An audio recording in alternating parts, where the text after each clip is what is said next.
ആകാശവാണി.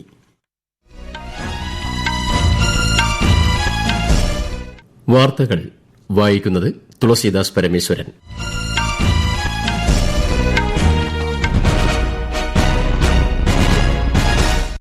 പ്രധാന വാർത്തകൾ. 2 ദിവസത്തെ മലേഷ്യ സന്ദർശനം പൂർത്തിയാക്കി പ്രധാനമന്ത്രി നരേന്ദ്രമോദി ന്യൂഡൽഹിയിൽ തിരിച്ചെത്തി. പ്രതിരോധം, സുരക്ഷ, സെമി കണ്ടക്ടർ, വ്യാപാര മേഖലകളിലെ ബന്ധം വർദ്ധിപ്പിക്കാൻ ധാരണ. പ്രധാനമന്ത്രി വിദ്യാർത്ഥികളുമായി സംവദിക്കുന്ന പരീക്ഷാ പേ ചർച്ച 9ാം പതിപ്പിന്റെ 2ാം ഭാഗം ഇന്ന്. ഛത്തീസ്ഗഡിൽ സുരക്ഷാ ക്രമീകരണങ്ങളും വികസന പദ്ധതികളും അവലോകനം ചെയ്യാൻ കേന്ദ്ര ആഭ്യന്തരമന്ത്രി അമിത്ഷായുടെ നേതൃത്വത്തിൽ ഉന്നതതല യോഗം ചേർന്നു. 2026ലെ കരട് ആദായനികുതി നിയമങ്ങളും ഫോമുകളും സംബന്ധിച്ച് പൊതുജനങ്ങളിൽ നിന്ന് അഭിപ്രായങ്ങൾ ക്ഷണിച്ച് കേന്ദ്ര സർക്കാർ. സിയാൽ എയ്റോ പാർക്ക് ആദ്യഘട്ടം മുഖ്യമന്ത്രി പിണറായി വിജയൻ ഇന്ന് ഉദ്ഘാടനം ചെയ്യും. ഐസിസി പുരുഷ ട്വന്റി ലോകകപ്പ് ക്രിക്കറ്റിൽ അയർലൻഡിനെതിരെ ശ്രീലങ്കയ്ക്ക് 20 റൺസ് ജയം. വാർത്തകൾ വിശദമായി. സീഷെൽസ് പ്രസിഡന്റ് പാട്രിക് ഹെർമിനിയുമായി പ്രധാനമന്ത്രി നരേന്ദ്രമോദി ഇന്ന് ന്യൂഡൽഹിയിൽ കൂടിക്കാഴ്ച നടത്തും. പ്രാദേശിക, അന്താരാഷ്ട്ര, ഉഭയകക്ഷി വിഷയങ്ങളിൽ ഇരു നേതാക്കളും ചർച്ച നടത്തും. രാഷ്ട്രപതി ദ്രൌപദി മുർമുവുമായും സീഷെൽസ് പ്രസിഡന്റ് ഇന്ന് രാഷ്ട്രപതി ഭവനിൽ കൂടിക്കാഴ്ച നടത്തും. 5 ദിവസത്തെ ഔദ്യോഗിക സന്ദർശനത്തിന്റെ ഭാഗമായി ഇന്നലെയാണ് പാട്രിക് ഹെർമിനി ന്യൂഡൽഹിയിൽ എത്തിയത്. നേരത്തെ ചെന്നൈയിലും മുംബൈയിലും വിവിധ പരിപാടികളിൽ അദ്ദേഹം പങ്കെടുത്തു. ഇന്ത്യയുമായുള്ള നയതന്ത്ര ബന്ധത്തിന്റെ സുവർണ ജൂബിലി ആഘോഷത്തോടനുബന്ധിച്ചാണ് പ്രസിഡന്റ് പാട്രിക് ഹെർമിനിയുടെ ഔദ്യോഗിക സന്ദർശനം. 2 ദിവസത്തെ മലേഷ്യ സന്ദർശനം പൂർത്തിയാക്കി പ്രധാനമന്ത്രി നരേന്ദ്രമോദി ഇന്നലെ ന്യൂഡൽഹിയിൽ തിരിച്ചെത്തി. ഇന്ത്യ മലേഷ്യ സമഗ്ര തന്ത്രപരമായ പങ്കാളിത്തം ശക്തിപ്പെടുത്തുന്നതിനുള്ള പ്രതിജ്ഞാബദ്ധത സന്ദർശനം ഊട്ടിയുറപ്പിച്ചു. ഭീകരവാദത്തിനെതിരെ ഇന്ത്യയും മലേഷ്യയും വിട്ടുവീഴ്ചയില്ലാത്ത നിലപാട് സ്വീകരിക്കുമെന്ന് മലേഷ്യൻ പ്രധാനമന്ത്രി അൻവർ ഇബ്രാഹിമുമായി നടത്തിയ കൂടിക്കാഴ്ചയ്ക്ക് ശേഷം പ്രധാനമന്ത്രി നരേന്ദ്രമോദി പറഞ്ഞു. വ്യാപാര സൌകര്യങ്ങൾ വർദ്ധിപ്പിക്കുന്നതിനും അർദ്ധചാലകങ്ങൾ, ഡിജിറ്റൽ സമ്പദ് വ്യവസ്ഥ ഉൾപ്പെടെയുള്ള മേഖലകളിൽ സഹകരണ സാധ്യതകൾ പരിശോധിക്കാനും ഇന്ത്യയും മലേഷ്യയും ധാരണയായി. ഭക്ഷ്യസുരക്ഷയിലും പോഷകാഹാര രംഗത്തും പങ്കാളിത്തം വർദ്ധിപ്പിക്കും. ഐക്യരാഷ്ട്രസഭ ഉൾപ്പെടെയുള്ള ബഹുതല വേദികളിലും പരസ്പര സഹകരണം കരുത്തുറ്റതാക്കും.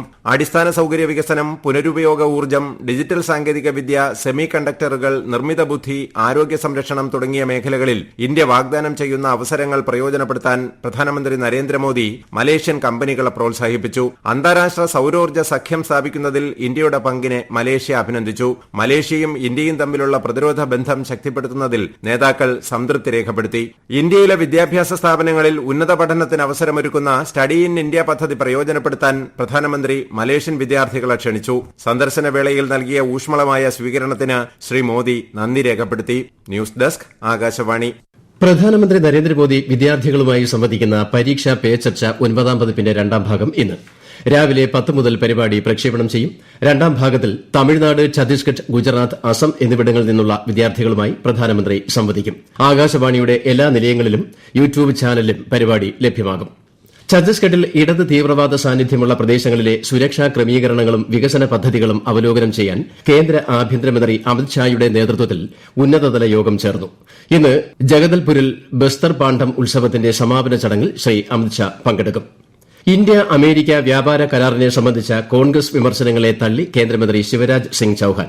കരാർ കൃഷിയെയും കർഷക താൽപര്യങ്ങളെയും പൂർണ്ണമായി സംരക്ഷിക്കുന്നുവെന്ന് അദ്ദേഹം പറഞ്ഞു. ജനിതകമാറ്റം വരുത്തിയ ഉൽപ്പന്നങ്ങൾ ഇന്ത്യ അനുവദിക്കില്ല.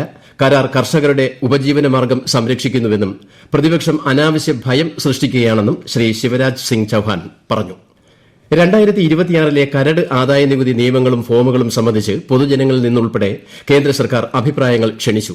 ഈ മാസം 22 വരെ ആദായനികുതി വകുപ്പ് പോർട്ടലിലൂടെ അഭിപ്രായങ്ങൾ അറിയിക്കാം. സുതാര്യത, ഫലപ്രദമായ ആശയ നിർമ്മാണം എന്നിവയാണ് ലക്ഷ്യമെന്ന് ആദായനികുതി വകുപ്പ് പ്രസ്താവനയിൽ അറിയിച്ചു. ദേശീയ സുരക്ഷ, നിയമനിർവഹണ വിഷയങ്ങളിൽ സഹകരണം ശക്തിപ്പെടുത്തുന്നതിന് ഇന്ത്യയും കാനഡയും തമ്മിൽ ധാരണയായി.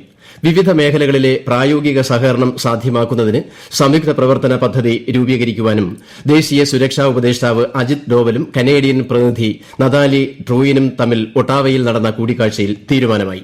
മയക്കുമരുന്ന് കടത്ത്, രാജ്യാന്തര സംഘടിത കുറ്റകൃത്യ ശൃംഖലകൾ തുടങ്ങിയ വിഷയങ്ങളിൽ ഇരു രാജ്യങ്ങൾക്കുമിടയിലെ ആശയവിനിമയം ലളിതമാക്കാൻ തീരുമാനം സഹായകരമാകുമെന്ന് വിദേശകാര്യ മന്ത്രാലയം വ്യക്തമാക്കി.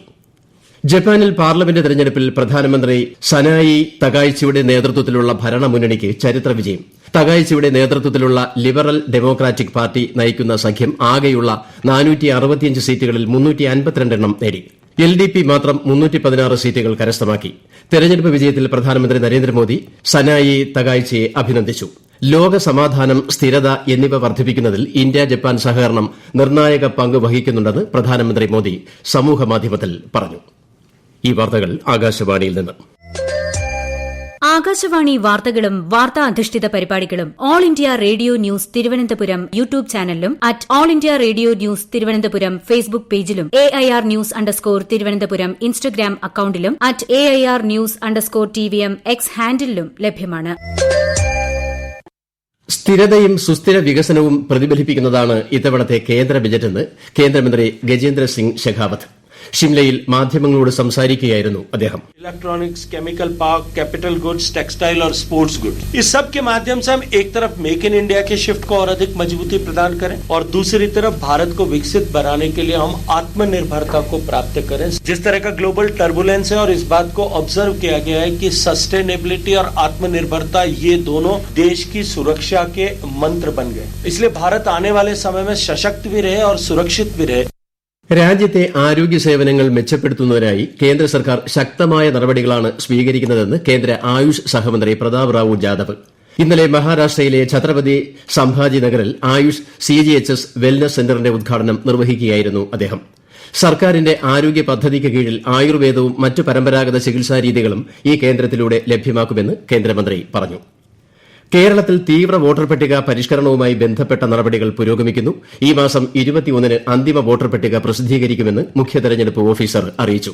ആലപ്പുഴ ജില്ലയിലെ കുട്ടനാട്, അമ്പലപ്പുഴ, ഹരിപ്പാട് നിയോജക മണ്ഡലങ്ങളിൽ പരിഷ്കരണ നടപടികൾ പൂർത്തിയായി. സിയാൽ എയ്റോ പാർക്ക് ആദ്യഘട്ടം മുഖ്യമന്ത്രി പിണറായി വിജയൻ ഇന്ന് ഉദ്ഘാടനം ചെയ്യും. വ്യോമയാന മേഖലയിലെ അറ്റകുറ്റപ്പണികൾ, പരിശീലനം, സാങ്കേതിക സഹായ സേവനങ്ങൾ എന്നിവ ഒരു കുടക്കീഴിൽ ലഭ്യമാക്കുകയാണ് പാർക്കിന്റെ ലക്ഷ്യം. കളമശ്ശേരി മെഡിക്കൽ കോളേജ് ക്യാമ്പസിൽ നിർമ്മിച്ച കൊച്ചിൻ ക്യാൻസർ റിസർച്ച് സെന്ററിന്റെ പുതിയ കെട്ടിടവും മുഖ്യമന്ത്രി ഇന്ന് നാടിന് സമർപ്പിക്കും. കൊച്ചി ലക്ഷദ്വീപ് പാതയിൽ പുതിയ പ്രതിദിന വിമാന സർവീസിന് ഇന്ന് തുടക്കമാകും. അഗത്തിയിൽ നിന്ന് രാവിലെ 9:50-ന് പുറപ്പെടുന്ന വിമാനം 10:50-ന് കൊച്ചിയിൽ എത്തും. തിരികെ കൊച്ചിയിൽ നിന്ന് രാവിലെ 11:20-ന് പുറപ്പെടുന്ന വിമാനം ഉച്ചയ്ക്ക് 12:45-ഓടെ അഗത്തിയിൽ എത്തും. ICC പുരുഷ T20 ലോകകപ്പിൽ ഇന്നലെ നടന്ന ഗ്രൂപ്പ് ബി മത്സരത്തിൽ ആതിഥേയരായ ശ്രീലങ്ക അയർലൻഡിനെ 20 റൺസിന് പരാജയപ്പെടുത്തി. മുംബൈയിൽ നടന്ന ഗ്രൂപ്പ് സി മത്സരത്തിൽ ഇംഗ്ലണ്ട് നേപ്പാളിനെയും, ചെന്നൈയിൽ നടന്ന ഗ്രൂപ്പ് ഡി മത്സരത്തിൽ ന്യൂസിലാൻഡ് അഫ്ഗാനിസ്ഥാനെയും പരാജയപ്പെടുത്തി. ഇന്ന് നടക്കുന്ന ഗ്രൂപ്പ് സി മത്സരത്തിൽ സ്കോട്ട്ലൻഡ് ഇറ്റലിയെ നേരിടും. രാവിലെ 11 മണിക്ക് കൊൽക്കത്തയിലെ ഈഡൻ ഗാർഡൻസിലാണ് മത്സരം. ന്യൂഡൽഹിയിൽ നടന്ന Asian rifle pistol championship 10 metre air rifle mixed ഇനത്തിൽ ഇന്ത്യൻ സഖ്യത്തിന് സ്വർണം. അർജുൻ ബാബൂത്ത ഇളവേനിൽ വാളറിവൻ സഖ്യമാണ് ലോക റെക്കോർഡോടെ സ്വർണം നേടിയത്. ഡേവിസ് കപ്പ് ടെന്നീസ് യോഗ്യതാ റൌണ്ടിൽ ഇന്ത്യയ്ക്ക് ജയം. നെതർലൻഡ്സിനെ 3-2-ന് പരാജയപ്പെടുത്തി ഇന്ത്യ രണ്ടാം റൌണ്ടിലേക്ക് കടന്നു. ദക്ഷിണേശ്വർ സുരേഷും യുകി ഭാംറയും ഇന്ത്യയ്ക്കായി മികച്ച പ്രകടനം കാഴ്ചവെച്ചു. 2019-ൽ പുതിയ ഡേവിസ് കപ്പ് ഫോർമാറ്റ് ആരംഭിച്ചതിന് ശേഷം ഇന്ത്യ ക്വാളിഫയറിന്റെ രണ്ടാം റൌണ്ടിലേക്ക് കടക്കുന്നത് ഇത് ആദ്യമാണ്. സ്കൂൾ കുട്ടികൾക്കായുള്ള ആധാർ വിവരങ്ങൾ പുതുക്കുന്ന പ്രക്രിയ unique identification authority of India വിജയകരമായി പൂർത്തിയാക്കി. 1 കോടിയിലധികം നിർബന്ധിത ബയോമെട്രിക് അപ്ഡേഷനുകളാണ് പൂർത്തിയാക്കിയത്. ആന്ധ്രാപ്രദേശിലെ തീരദേശ മേഖല, തമിഴ്നാട്, പുതുച്ചേരി, കാരയ്ക്കൽ, ഉത്തരാഖണ്ഡ് എന്നിവിടങ്ങളിൽ ഇന്ന് ശക്തമായ മൂടൽമഞ്ഞിന് സാധ്യതയെന്ന് കേന്ദ്ര കാലാവസ്ഥാ വകുപ്പ്.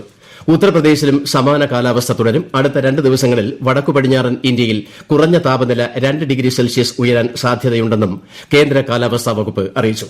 പോർച്ചുഗലിൽ ഇന്നലെ നടന്ന രണ്ടാം ഘട്ട പ്രസിഡന്റ് തെരഞ്ഞെടുപ്പിൽ മധ്യ ഇടതുപക്ഷ സോഷ്യലിസ്റ്റ് സ്ഥാനാർത്ഥി അന്റോണിയോ ജോസ് സെഗുറോയ്ക്ക് ജയം. രാജ്യത്തെ 3 പ്രധാന ബ്രോഡ്കാസ്റ്റർമാർ നടത്തിയ എക്സിറ്റ് പോൾ പ്രകാരം സെഗുറോ ഏകദേശം 70% വോട്ടുകൾ നേടി. എതിർ സ്ഥാനാർത്ഥി വെൻചുറയ്ക്ക് ഏകദേശം 30% വോട്ടുകളാണ് ലഭിച്ചത്. പ്രധാന വാർത്തകൾ വീണ്ടും. 2 ദിവസത്തെ മലേഷ്യ സന്ദർശനം പൂർത്തിയാക്കി പ്രധാനമന്ത്രി നരേന്ദ്രമോദി ന്യൂഡൽഹിയിൽ തിരിച്ചെത്തി. പ്രതിരോധം, സുരക്ഷ, സെമി കണ്ടക്ടർ, വ്യാപാര മേഖലകളിലെ ബന്ധം വർദ്ധിപ്പിക്കാൻ ധാരണ.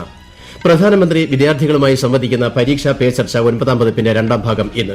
ഛത്തീസ്ഗഡിൽ സുരക്ഷാ ക്രമീകരണങ്ങളും വികസന പദ്ധതികളും അവലോകനം ചെയ്യാൻ കേന്ദ്ര ആഭ്യന്തരമന്ത്രി അമിത്ഷായുടെ നേതൃത്വത്തിൽ ഉന്നതതല യോഗം ചേർന്നു. 2026-ലെ കരട് ആദായനികുതി നിയമങ്ങളും ഫോമുകളും സംബന്ധിച്ച് പൊതുജനങ്ങളിൽ നിന്ന് അഭിപ്രായങ്ങൾ ക്ഷണിച്ച് കേന്ദ്ര സർക്കാർ. സിയാൽ എയ്റോ പാർക്ക് ആദ്യഘട്ടം മുഖ്യമന്ത്രി പിണറായി വിജയൻ ഇന്ന് ഉദ്ഘാടനം ചെയ്യും. ICC പുരുഷ T20 ലോകകപ്പ് ക്രിക്കറ്റിൽ അയർലൻഡിനെതിരെ ശ്രീലങ്കയ്ക്ക് 20 റൺസ് ജയം. വാർത്തകൾ കഴിഞ്ഞു. അടുത്ത വാർത്താ പ്രക്ഷേപണം 11 മണിക്ക്.